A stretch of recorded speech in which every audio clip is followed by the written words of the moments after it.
Hey guys, Jimmy here. Just a quick video with the highlights of the very recent iRacing test race we did for our league, the VOR. The first thing I'm going to be showing you today is my qualifying lap. I'm in the HBD and we're at the Okayama Full Circuit International, I think it is. So yeah, it was a pretty decent lap. In practice, I had been running around 21.6s, that sort of area. That was on high fuel, on a race setup, so obviously changed things around a bit for qualifying to see how I could do. There weren't many people racing. There was about 7 or 8 cars in total. Like I said, it was just a test race in the end, so it wasn't a massive thing.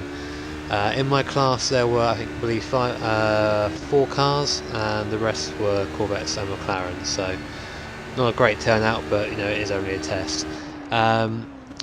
Driving this thing at this track is quite difficult, getting it set up right, because there are a lot of slow corners where you can't use the downforce that this car, is pretty much used for.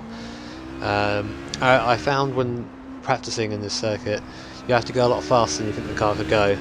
You have to get the downforce going. You have to, otherwise you just end up spinning. This is by far the trickiest section, but you can't seem to get traction in first gear. You want to snatch second quicker, but as soon as you do, you lose all your revs and lose your speed. Overall though, it was a pretty decent lap. I was pretty happy with it, especially this last couple of corners went very well for me, and I ended up qualifying pole with I think it was a lap time of 1:20.7. Let's have a look on the little screen. Yeah, 1:27, so it was a pretty decent lap for me. So we flash forward a couple of minutes to the start of the race. As you see, I'm on pole with Matt next to me. He was my main competitor in this race. It was about at this point though that I realised that I had qualifying fuel in my car, so that was a bit of a pain. It basically meant that I had to pit straight away, which is not good for my race. Unfortunately, the pits are closed in the first lap, so I did get a penalty for that. I have to join the longest line. But it didn't really affect me, to be honest, because of the way we were. Well, you'll see in a second what happened. But like I said, back of the field there.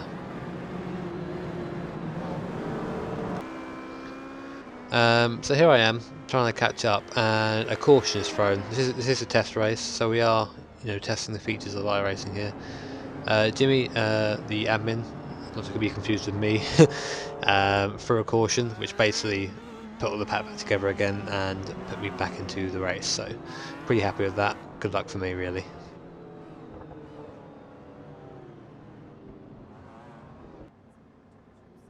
I thought this was a pretty nice shot to put in. It just shows how small our field is, though. So maybe next time we'll have more cars. This is coming to the start of again, restart. I go a bit too early and nearly come into contact with the McLaren in front of me, as you can see here. Steer at the last second to avoid him. It was quite a terrifying experience. I thought I had ruined my race before I even started it. But I get the jump on the McLarens at the start, which I really needed to do. Here, the car in front of us has damaged the left side of the rear wing there, so he had his downforce compromised, which allowed me to do this, run it around the outside, and then I can then give chase to Matt and Fernando, who's in the red car in front of us. I was faster at this point, so it wasn't long before I ended up catching them.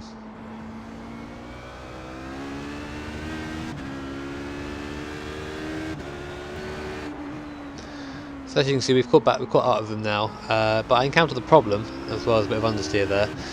When I was coming onto the straight, because of my setup, I had next to no straight line speed, so even with double slipstream here, I'm still falling back from the Fernando and Matt, which is terrible for me, really. Quicker in the corners, but I lose it all in the straight again.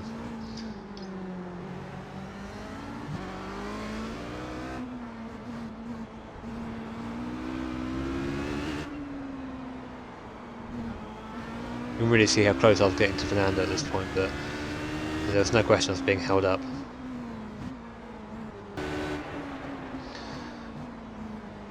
Here's another attempt. I get a good run up the hill this time. I think that I've got him, but again, because of the difference in setup between me and Fernando, he's got a better run, and I'm just forced to go back into the slipstream again.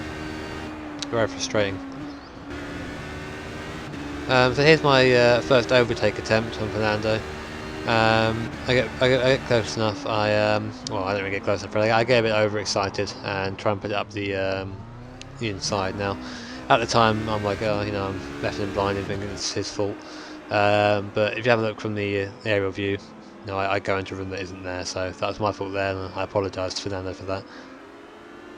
Luckily I get going again, and Fernando makes a mistake in the latter half of the track. This is a couple of laps later, sorry, I forget to mention. This allows me to get up the alongside him. Now, usually this isn't really an overtaking spot, but I managed to get the drive coming out the corner. Now I just get around the outside of the corner there, so I was very happy with that. And obviously, given the incident a couple of laps previous, I was pretty smug at the time. And here we're on board with Matt, so again another couple of laps down the line. That's a bit of a weird spot here, he seems to slow down for no reason. But for whatever reason he did slow down, it allowed me to close up, so I wasn't complaining.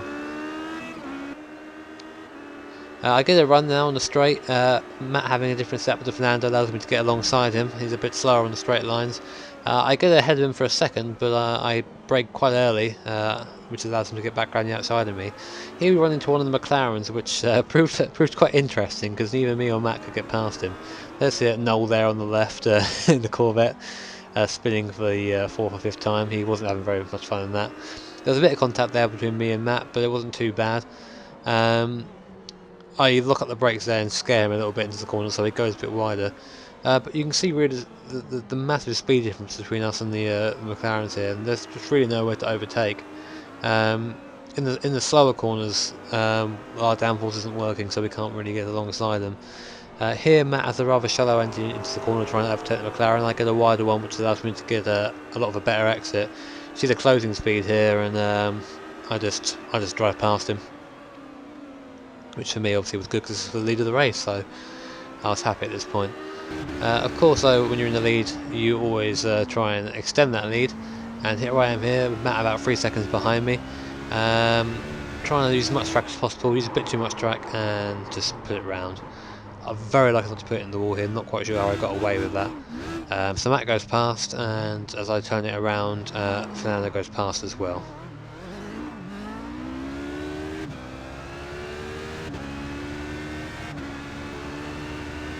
So a couple of laps later we actually catch up with Fernando. He makes a little bit of a mistake coming out of this corner, which allows us to get right up to his gearbox. At this point I'm thinking, I know which way I'm going to go. I think, okay, inside. I brake late, I'm alongside him, I have the room, but unfortunately we collide again, and this time I'm spun, which obviously loses me a lot of time. This one is a bit more grey as to who's to blame on this one. Here's another view of it. I get alongside him. You see, I am level with the rear wheel, which normally means you have to give the guy space, but he pulls across and then hits me. It may not have just seen me, but it was frustrating nonetheless. The rest of the race didn't really look much interesting happened. Fernando actually pitted on the same lap as he spun me. Or I spun myself, or however you decide it. So I'm actually up to second here. I do kind of catch Matt slightly, but not enough to prove any kind of challenge. It went from like 18 to 15 seconds, and it was just just boring from there on. It was a good race. It was a good test. People seem to approve of the iRacing. They did enjoy the drive. Well, the HPTs did anyway. Not quite sure about the rest of the field. But I'll be sure to let you know how my league decides and if we are going to transfer to iRacing, because obviously with my main series, that's the iRacing is quite a big thing for me. If we do decide to go to iRacing, there is a kind of a debate on what cars we're going to use. Someone will use the Rileys, someone will use the 4GTs, but we'll go from there. Anyway, I hope you enjoyed the video, and I'll see you next time.